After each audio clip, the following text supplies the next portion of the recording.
Hello there and welcome to this video. Now, as you can tell by the title, we are delving into the world of photography yet again. Now, for this, I'm taking a few steps back. In the last video I went and talked, my last tutorial video, I went and talked about winter photography. Now, fair enough, I did give some great tips on how to do winter photography. But what's the point of knowing some tips on it if you don't know how to take the photo? That's what this video is about. This video is going to be about the basics and the fundamentals of Forza photography. What everything does, how to work with it, and we're going to actually take a photo during this video. So instead of me just popping up, oh here's this photo, this is how I would have done it, this is how I did it, this is what I've done, we're actually just going to take a photo. Now before we start anything, first of all, every photographer in Forza, if you're doing car photography in Forza, you need one thing: the car. So for this, I am going to be using my Subaru BRZ, which I just painted this week of the video being uploaded. Absolutely amazing, inspired by, I believe it's Hero Prince on Instagram. Please go check him out, I'll put a link to his Instagram page. He has done some amazing designs, and I know some of the people that have actually gotten him to do designs for their real-world drift cars. So, for this, we'll be using this machine. You can use whatever you want, you don't have to use the BRZ. This design is not currently available. I don't know if I will make it available. So, without further ado, let's hop in, and we'll go for a ride to the location where we're going.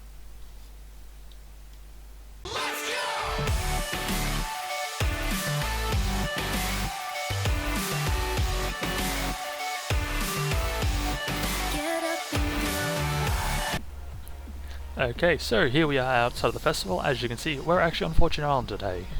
I felt like mix it up. I do a lot of photography on the mainland, so Fortune Island, it's nice once in a while to get away from the actual mainland and take something different. So I've already got a place set up for this. We're going to drive down obviously so I can discuss some of the stuff that we will be talking about. Some of the things I will have to show on the way, as they only work with motion. So I know some people, if you've seen my previous tutorial on winter photography, I did say that I've never seen people do tutorials like this before, and honestly, it is true, but then it also isn't. Not long after I put the video up, I went and had a look at Forza photography videos on YouTube, and there's a lot, but majority of them have one consistent thing, and like one consistent goal with their video, and it's to teach people how to take photos. None of them teach you how to take photos in different seasons, different positions, different vehicles, how to spice it all up. Sorry for my reckless driving a bit. I'm sort of actually driving with one hand right now, doing hand gestures because it just keeps me going. But with this, I decided to actually spice it up and do winter photography, and I hope that you all enjoyed it. Check out the channel and have a look for it. I'm going to do more of them over time. But for today, we're going to be taking some photos here. Now before we head down, I wanted to show you one little thing with the photo mode, and that is the shutter speed. So go into photo mode, up on the D-pad, that's how it should be for everyone's. Now I'm just going to reset my settings. So essentially shutter speed being the very first feature up here besides presets. I recommend don't really try to use the presets. They don't work too well sometimes. The macro one's nice if you're trying to do some very fast shots, but you got to get pretty far away, and fortunately I found so far is one of the few places you can actually do it. So shutter speed. Now what that essentially is your motion. As you can see, 0 shutter speed, 0 motion, everything comes to a standstill. It looks like you hard parked your car. If we start increasing it, you start to see everything is shaking.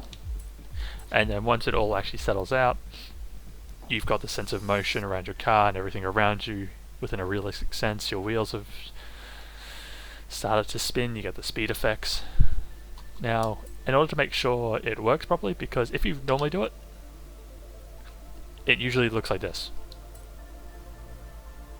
And even though you could probably get something really crazy with that, if you do it right. I've never tried to do it, might do it sometime, but if you want to get it to focus on the car, look at the car, press X, and instantly your car's gone to focus. Everything else has obtained blur and other features. So with shutter speed out of the way, we'll now head down to what I believe to be a beach. I don't know, I've never really seen black beaches before. I've heard about them, but I've never actually seen any. So we'll head over here to this location, dodging all the rocks, which I'm doing terrible at. But I feel like we can do something very creative with this spot right here. And honestly, I feel like we park up right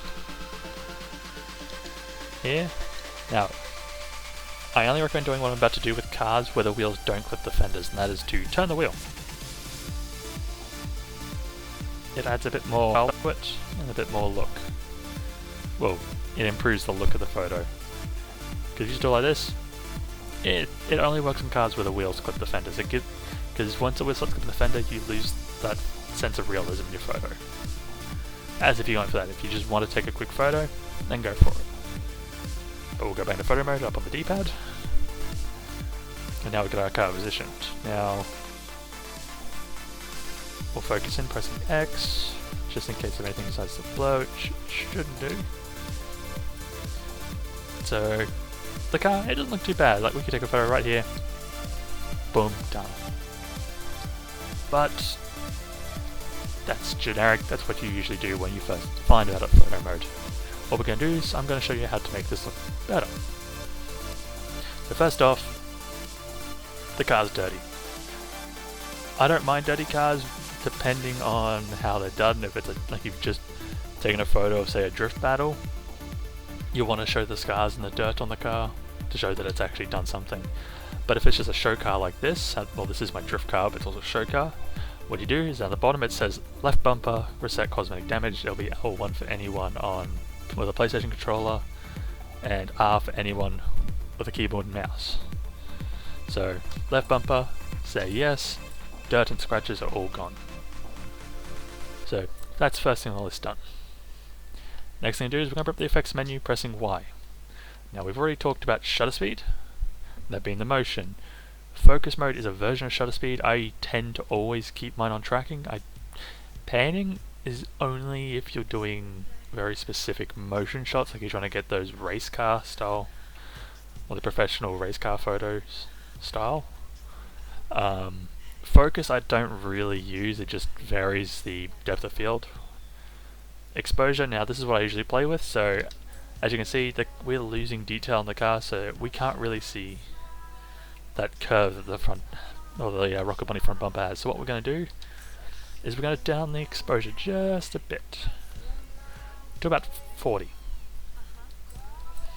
So it hasn't really done much because, well, it's a white car, but it's also stopped it from being super bright and blinding. Now next step is aperture. This is your depth of field, so if we bring it all the way up to 100, everything blurs, and you see that, and that does look pretty cool. It sort of looks like an RC car, which is pretty neat, but we're not here for that. So I usually, when taking my photos, I usually at most will go 30, but I rarely will go higher than that. For this, I feel like, because we want to keep a bit more of that detail in the background with the shipwreck, do about 20. The bokeh shape, which is usually the way that the blur is done, I usually always tend to just go hexagon.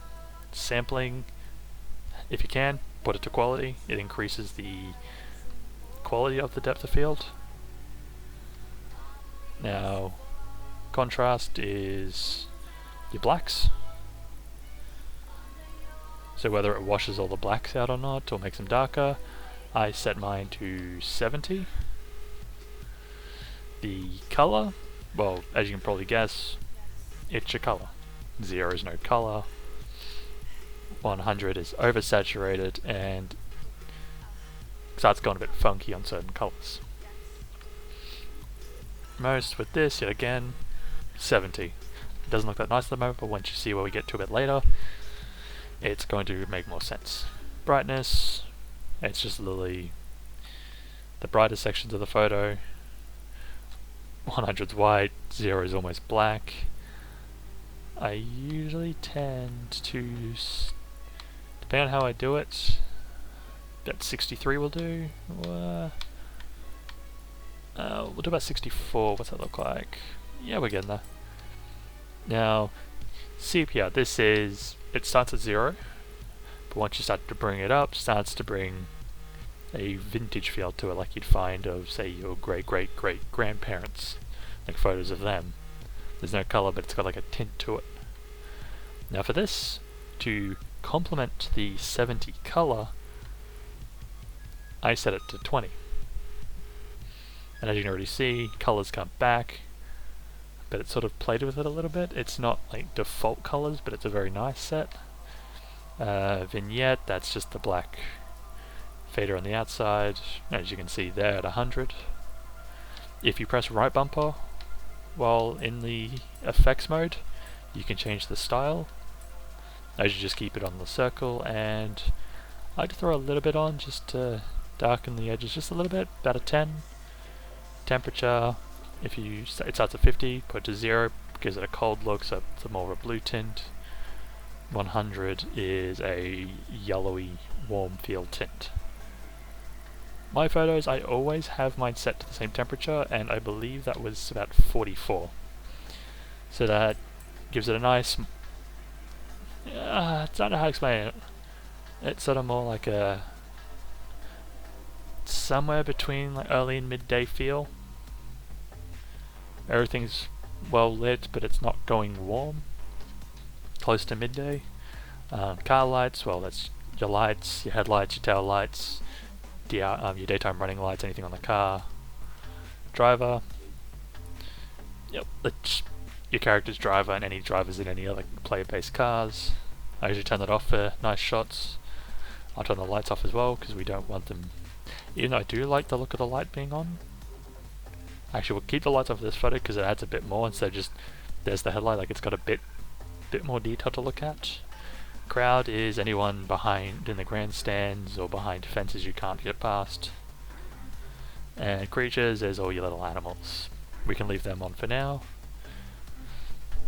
So that is our effects.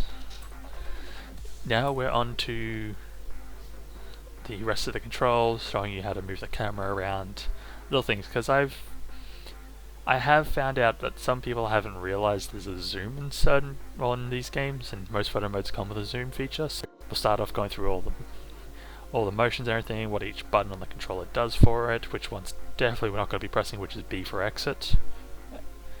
So start from the basics.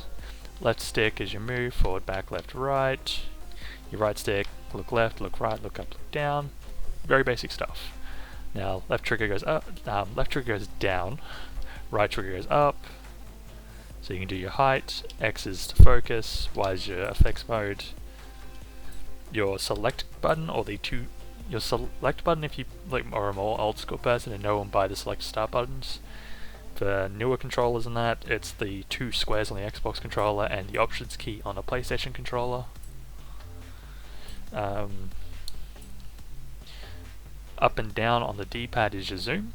So if we bring the HUD back up, you can pull all the way out to a 0.5 times zoom, so fisheye lens, and you can bring it all the way in. If we bring it in as far as we can right now, 20 times zoom, and with that you can see all the detail in those daytime running lights. Now for me, majority of the photos you see on my social media are about this, a 2.7. Sometimes I might pull back to a 2.1 if I'm too close. If I'm really in a claustrophobic area and I can't get any nice shots, I pull back to a 1.7. Furthest I ever will go, if I'm pushing it, 3.1. Now I like to keep these numbers because for me it keeps everything systematical in order. and keeps everything consistent along all my photos. They're all the same zoom, so it's the same sort of flatness effect. Now, another neat thing to note is left and right on the D-pad. That's your tilt. We'll use a bit of tilt to add a bit of flair to it, and your bumpers don't do anything. So if you want to upload your photos to the storefront or your Forza or My Life or whatever it is on Forza, press A, process the photo. Once it's done, you can press right bumper at this point to change the watermark location. So say you take a photo and it's over the top of the car, move it to a location where it's out of sight, it's going to look better. But for me, I don't do this due to I am on a PC. I can just turn my HUD off, take a screenshot. So now what we're going to do is we could take a photo right here and there, or right now as it is. It's nice. I feel like we can position the camera better. So this is where creativity comes in and why I picked this location. Because if we look around, while you move, also another tip, or another interesting feature, when you start moving around, you'll notice your depth of field or your bokeh will just disappear. So you can see exactly what you're seeing everywhere and then move it around until you get in position. So if we want to, we can say we can have these little rocks here to add a bit of depth to the ground. Take a photo like that. That's a nice photo. Where else can we go? We can shoot the car between these. We might need to actually zoom in more for this, so at 3.7. Shoot it between those two pieces of wood. That could work too. Bring it in a bit. You can pull it out so we get a bit closer. Doesn't look too bad. There's heaps of ways you can take photos in this game, which is what makes it interesting. But a great way to play with it is to go in and try to have things that are out of focus in front and behind the vehicle. Doing that adds a sense of depth to the photo and adds a bit of style to it. See, we can do something like that where it sort of just captures it and you see, okay, there's two things out of focus there, and it sort of draws you into looking at the car. Like, well, that's a nice car. I don't recommend sort of something like that. You lose a lot of the car and you've just got a lot of negative space around what your subject is. You bring it in and you can do something like this.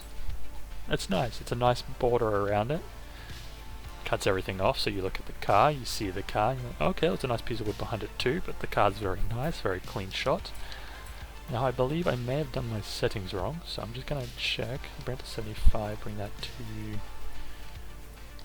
Okay, that looks a bit better. So, as you can see there, I played around with my settings halfway through a video.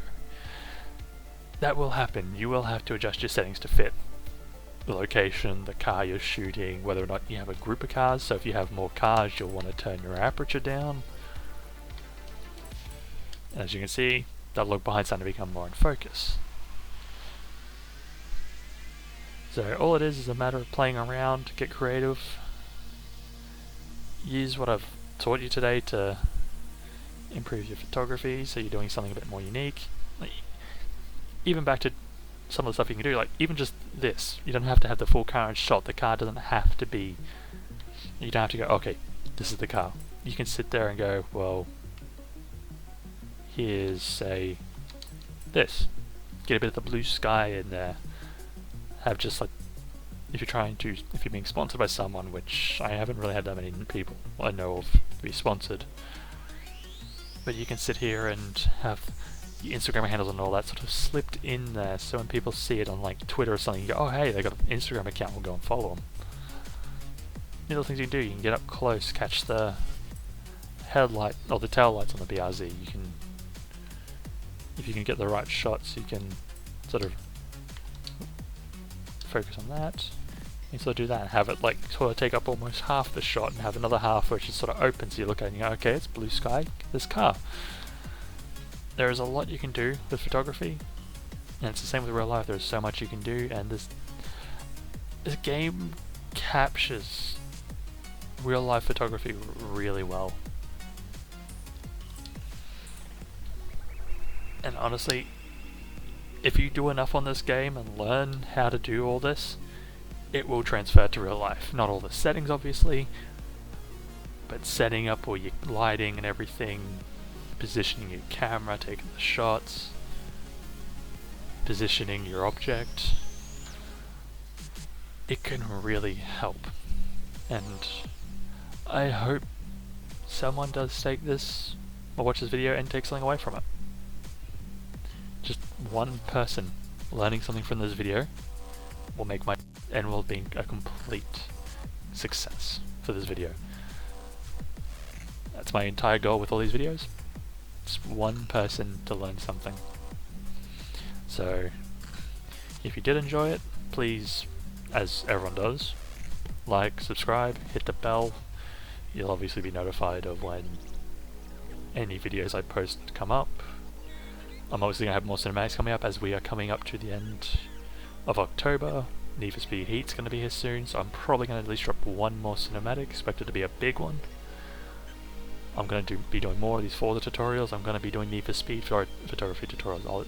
If cinematic tools comes to Need for Speed Heat and I learn the tool, I'm going to do tutorials on how to make videos on there. So keep an eye out, follow me around, I'll put social media links in the description, and I hope you all have a really nice day. See you around.